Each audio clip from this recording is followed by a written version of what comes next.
बहुत समय पहले हिमालय के जंगल में टुनटुनी चिड़िया अपने दो बच्चों के साथ रहती थी। पहाड़ी जंगल होने की वजह से यहाँ रोज बारिश हुआ करती थी। एक दिन उसकी छोटी बेटी रोती हुई घर आती है। मम्मी, दीदी ने मेरे पैसे छीन लिए, मुझे मेरे पैसे दिला दो। पहले मुझे तो ये बता, तेरे पास पैसे कहाँ से आए? जब तू सुबह स्कूल गई थी, मैंने तुझे कोई पैसे नहीं दिए थे। मम्मी, मैं आपको बताती हूँ, जब हम दोनों सुबह स्कूल जा रहे थे तब सुनहरी को रास्ते में ये पैसे पड़े हुए मिले थे। मैंने इससे बोला घर ले जाकर मम्मी को दे दो। तब ये टॉफी खरीदने जा रही थी, इसलिए मैंने इससे पैसे छीन लिए। कमबख्त, तुम लोग हर बात में झगड़ा करती हो।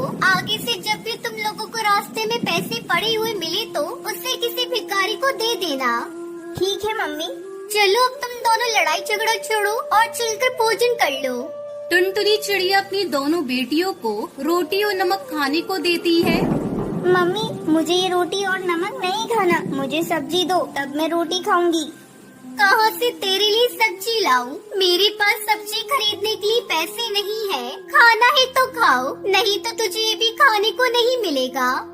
सुनहरी चिड़िया बिना भोजन किए ही वहाँ से चली जाती है। शाम को जब कालू कौवा घर आता है तो टुनटुनी उससे सुनहरी की शिकायत करती है। क्या हुआ जी, आज भी आपको कोई काम नहीं मिला? बच्चे कई दिनों से रोटी और नमक खाते खाते उब गए हैं। अब तो सुनहरी ने भी खाना खाना बंद कर दिया है। मैं अपने बच्चों को 2 वक्त का भरपेट भोजन भी नहीं करा सकता। मैंने कभी नहीं सोचा था कि मुझे ये दिन भी देखना पड़ेगा। तभी सुनहरी चिड़िया वहाँ आती है। सुनहरी बेटा, तुम्हारी माँ बता रही है आज तुमने भोजन नहीं किया। पापा, मुझसे रोटी और नमक नहीं खाया जाता। आप मेरे लिए जलेबी लेकर आना, फिर मैं रोटी खाऊंगी। ठीक है मेरी गुड़िया, मैं कल तेरे लिए जलेबी ला दूंगा। ऐसा कब तक चलेगा जी? बच्चों को कब तक तुम झूठा दिलासा देते रहोगी? बस कुछ ही दिनों की बात है टुनटुनी, जैसे ही मुझे काम मिलेगा तो सब कुछ ठीक हो जाएगा। अगले दिन कालू अपने दोस्त बंटी कबूतर के पास जाता है। भाई बंटी, अगर तेरे पास मेरे लिए कोई काम हो तो बता, आजकल मैं बहुत मुसीबत में हूँ। अरे यार, तूने आने में देर कर दी। मैंने एक पक्षी को कल ही काम पर रख लिया है। अगर कोई काम होगा तो मैं तुझे बताऊंगा। तब तक ये कुछ पैसे रख ले और घर जा, बच्चों को अच्छा सा भरपेट भोजन करा। बंटी अपने दोस्त कालू को कुछ पैसे देकर उससे अपना पीछे छुड़ा लेता है। इस तरह कई दिन गुजर जाते हैं। एक दिन टुनटुनी की सहेली लूसी कबूतरी उसके घर आती है। आजकल तूने मुझसे मिलना जुलना छोड़ दिया है।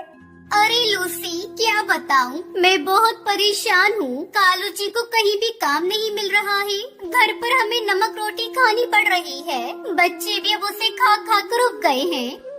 बहन, तू इतना परेशान है, तू मेरे पास आकर मुझे बताती तो सही। तू मुझे बिल्कुल अपना नहीं समझती। ऐसी बात नहीं है लूसी, तुम्हें तो पता है यहाँ के जंगल में बिन मौसम बरसात होती रहती है। आना जाना भी मुश्किल हो जाता है।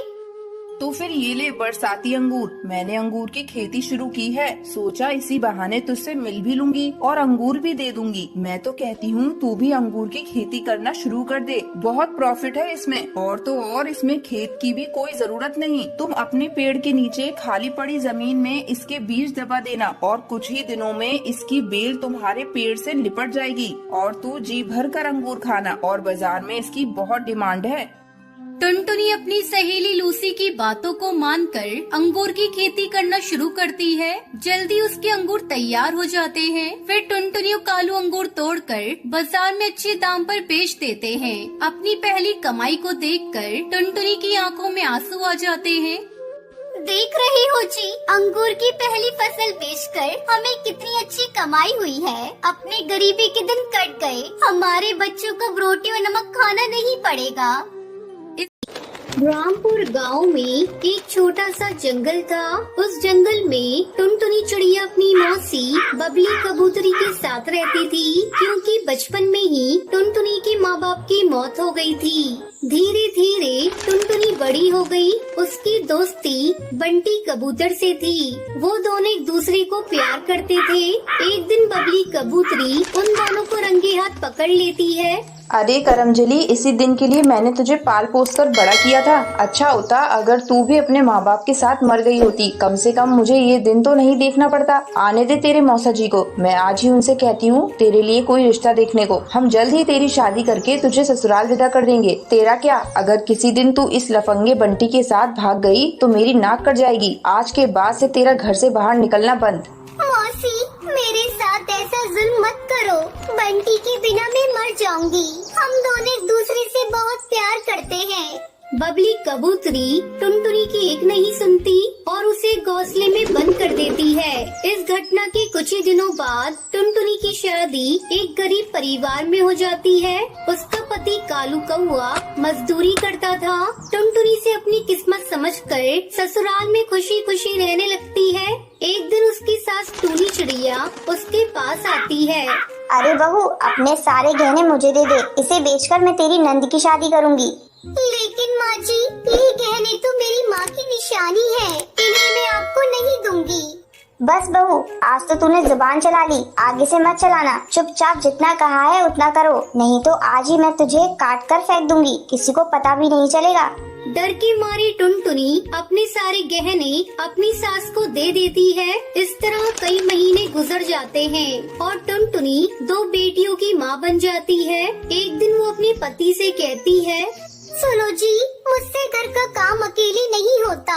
माँ जी दोनों बेटियों को संभालती भी नहीं, केवल बैठी रहती है। जरा उनसे कह दो या तो मेरे साथ घर के कामों में हाथ बटाए या मेरी दोनों बेटियों को थोड़ी देर के लिए संभाल ले। क्यों रे करमजली, मेरे बेटे को भड़का रही है? बेटियों का बहाना करके खुद आराम करना चाहती है। इतना कहकर टूनी चिड़िया टुनटुनी से लड़ाई करने लगती है। अब तो रोज रोज लड़ाइयाँ होने लगती हैं। तंग आकर एक दिन टुनटुनी अपनी बेटियों के साथ अपने ससुराल को छोड़ देती है। भटकते भटकते वो एक नदी किनारे पहुँचती है। वहाँ वो देखती है कि कई पक्षी चूड़ी बेच रही थी। बहन, मैं भी चूड़ी बेचना चाहती हूँ। अगर आप मुझे भी चूड़ी बेचने का काम दिलवा दे तो आपकी मुझ पर बड़ी कृपा होगी। ठीक है बहन, ये लो चूड़ियाँ, तुम भी बेचो। जो भी मुनाफा होगा उसमें हम दोनों आधा आधा बांट लेंगे। उस दिन से टुनटुनी चूड़ी बेचने लगती है। चूड़ियाँ ले लो, रंग बिरंगी चूड़ियाँ ले लो। आओ आओ, ये देखो मेरे पास बहुत ही सुंदर सुंदर चूड़ियाँ हैं। ऐसा करो, तुम मुझे ये लाल वाली चूड़ियाँ दे दो। टुनटुनी चिड़िया उस पक्षी को चूड़ी दे देती है। टुनटुनी के अच्छे व्यवहार के कारण बहुत सारे पक्षी उससे चूड़ी खरीदती हैं। हरी काकी, ये लो पैसे, मैंने सारी चूड़ियाँ बेच दी। आपने मुसीबत में मेरी बहुत मदद की है। बस मेरी एक मदद और कर दीजिए। मेरे रहने की कोई व्यवस्था हो जाती तो बहुत अच्छा होता।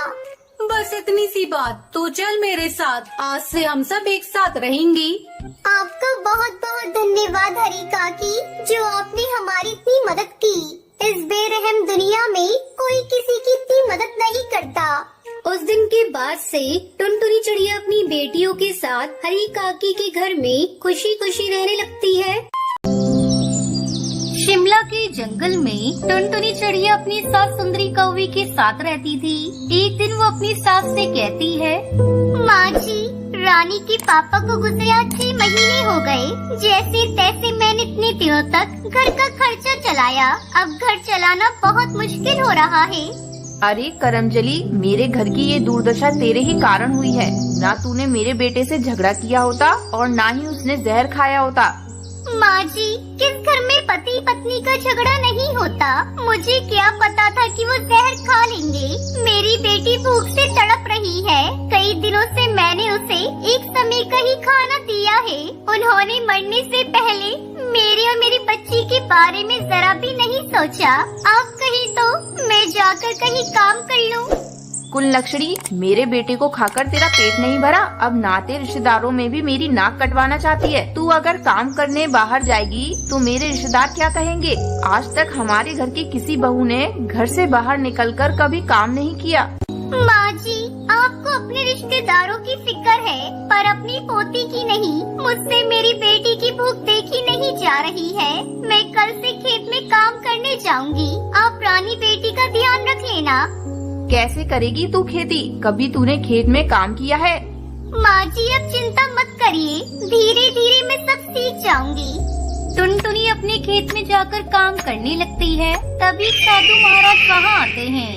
आइए आइए साधु महाराज, मैं आपकी क्या सेवा कर सकती हूँ? बेटिया, मुझे जोरों की प्यास लगी है। तुम्हें खेत में काम करते देखा तो तुम्हारे पास चला आया। मुझे पानी पिला दो, प्यास से मेरा गला सूख रहा है। यहाँ आसपास कोई तालाब या कुआं भी नजर नहीं आ रहा है।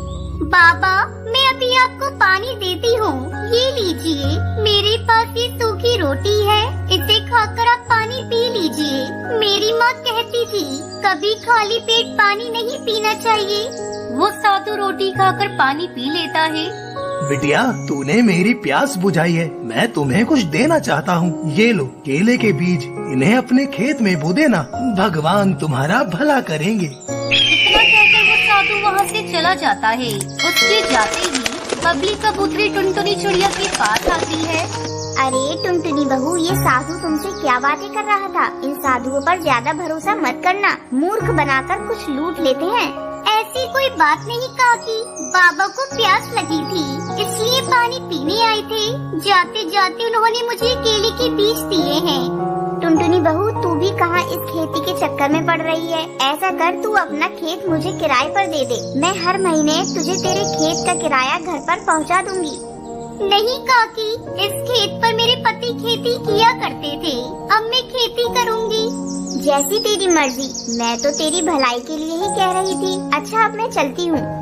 बबली कबूतरी के जाने के बाद टुनटुनी बाबा के दिए हुए केले के बीज को अपने खेत में बो देती है। इस तरह कई दिन गुजर जाते हैं। एक दिन जब टुनटुनी फिर से अपने खेत पर जाती है तो देखती है उसके खेत में केले के कई पेड़ उग गए थे और उन पर बड़े बड़े केले लग गए थे। टुनटुनी अपने खेत में लगे हुए केले को देखकर बहुत खुश होती है। अगले दिन टुनटुनी सारे केले को तोड़कर बाजार में बेच देती है और जो पैसे मिलते हैं उसे लाकर अपनी सास को दे देती है। सुंदरी कौवी भी टुनटुनी से अपने बुरे बर्ताव के लिए माफी मांगती है। बहू, मुझे माफ कर दे, मैंने तेरी काबिलियत पर शक किया। आज से ये पैसे भी तू अपने पास रख, तू ही अब घर की जिम्मेदारी संभाल। इस तरह टुनटुनी केले की खेती करके खुशी खुशी अपनी सास और बेटी के साथ रहने लगती